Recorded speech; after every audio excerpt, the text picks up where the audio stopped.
Hello everyone, Radhe Radhe. करवा चौथ की आप सभी लोगों को हार्दिक शुभकामनाएं।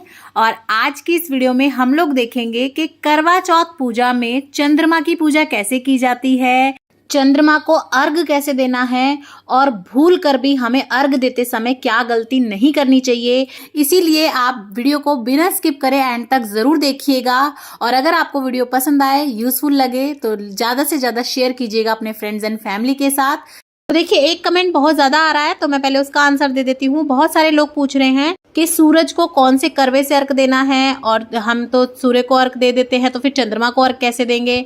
तो मैं आपको बता दूं कि हम लोग कथा दिन में सुनते हैं तो दिन में एक अलग से लोटा ले लेते हैं, उससे कथा सुन के सूर्य को अर्घ दे देते हैं। और ये जो करवा जिसमें इसमें इस तरह से आगे पाइप निकला होता है, इसे हम भर के दिन में ही रखेंगे कथा सुनते समय, लेकिन इसका अर्घ हम चंद्रमा को देते हैं करवा चौथ की पूजा में। तो देखिए, इस तरीके से आपका जब चांद उदय हो जाएगा शाम को, उसके बाद हमें इस जो करवा हमने भर के रखा था उससे अर्घ देना है और पूजा करनी है। तो देखिए, जहां से भी आपको अच्छे से आसानी से चंद्र देवता के दर्शन हो जाए वहीं से आप पूजा कर लें, बालकनी से, छत से या फिर नीचे गली वगैरह में। उसके बाद देखिए, सबसे पहले आप उस जगह को थोड़ा सा साफ कर लें, अगर जगह हो रखने की थाली वगैरह, और अगर नहीं है तो आप अपनी थाली में इस तरह से स्वास्तिक मान लें। थाली में ही इस तरीके से आप अक्षत रख दें थोड़े से, और अपना दिया थाली में ही रख के पूजन कर लें। और अगर स्पेस है, थोड़ी बहुत जगह है इस तरह से आपके पास, कोई मंडेरी वगैरह बनी हुई है, कोई स्लैब वगैरह है, तो आप वहां कर सकते हैं। तो देखिए, फूल वगैरह अगर आपको मिल जाए तो सफ़ेद रंग के फूल वगैरह चढ़ा के अच्छे से पूजन कर लीजिएगा। उसके बाद जो हमने दाने लिए थे कथा सुनने के लिए दोपहर में या शाम को, वो दाने ले लेंगे हम अर्घ देने के लिए। तो आप अपने सीधे हाथ में दाने ले लीजिएगा। और उसके बाद जो आपका करवा है उसको आपको उघाड़ना नहीं है। आपका करवा ऊपर से बिल्कुल नहीं उघड़ना चाहिए और ना ही ऊपर से पानी निकलना चाहिए। जो आगे करवे का मुंह बना होता है, पाइप सा बना होता है धातु के में तो, और मिट्टी के में भी थोड़ा सा शेप दी होती है, वहां से आपका जो है जल आना चाहिए। और देखिए, इस तरह से आप हाथ पे अपना जल गिराते हुए इस तरीके से अर्घ दे देंगे।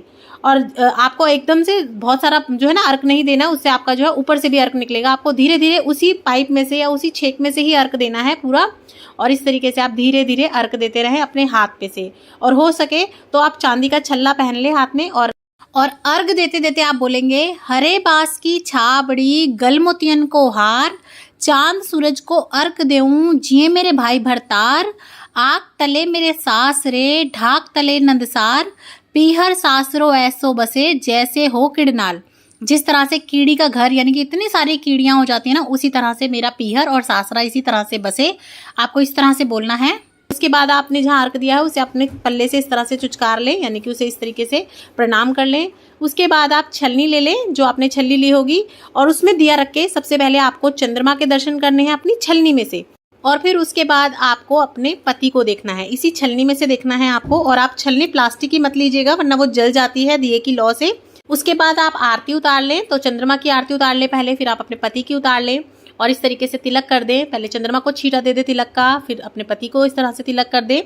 और देखिए, दिए के लिए भी बहुत कमेंट आ रहे हैं कि बाद में दिए का क्या करना है। तो देखिए, दिए को आप वहीं रखा रहने दें, चंद्रमा के निमित्त ही अपना दिया रख दें। और इस दिए को ना पीछे फेंक देते हैं कुछ लोग, तो आप बिल्कुल ऐसा मत कीजिएगा। दिए को बिल्कुल पीछे ऐसे बुझाया नहीं जाता, आप वहीं रख दें। बस आप देख लीजिएगा किसी के पैर वैर ना पड़े, तो कोने में अच्छे से उसको ऐसी जगह रख दें जहाँ पे वो जो है खंडित ना हो। उसके बाद आप अपने पति के हाथों से पानी पी के अपने व्रत को खोल लें। और अगर आप मिठाई भी खा लेते हैं यहीं पे, तो आप मिठाई से या जो भी आपने बनाया उससे अपना जो है व्रत का पारण करवा लें। उसके बाद आप थाली लगा के अच्छे से भोजन वगैरह कर सकते हैं। और ये जो आपने चंद्रमा को मिठाई या कुछ भी चढ़ाया होगा भोग में, तो अगर वहाँ पे किसी के पैर वैर नहीं पड़ते तो आप वहीं रखा रहने दें। छत वगैरह है तो वहाँ पे पक्षी वगैरह खा लेते हैं, नहीं तो आप किसी ऐसी जगह पे कोने में उठा के साइड में रख दें कि वो पैरों में ना आए। या आप चाहें तो गाय को भी खिला सकते हैं, पर आपको उसे थोड़े अच्छे से रखना है, क्योंकि अगर वो पैरों वैरों में रुलते हैं तो अच्छा नहीं रहता, अन्न का अपमान माना जाता है। तो देखिए, इस तरह से बहुत ही सरल तरीके से आप चंद्रमा का पूजन कर सकते हैं। वीडियो पसंद आई हो तो लाइक शेयर सब्सक्राइब जरूर कर दें। और भी करवा चौथ से रिलेटेड, पाठ पूजा से रिलेटेड सभी वीडियोस चैनल पे हैं, उन्हें भी जरूर देखें। चौथ माता की जय।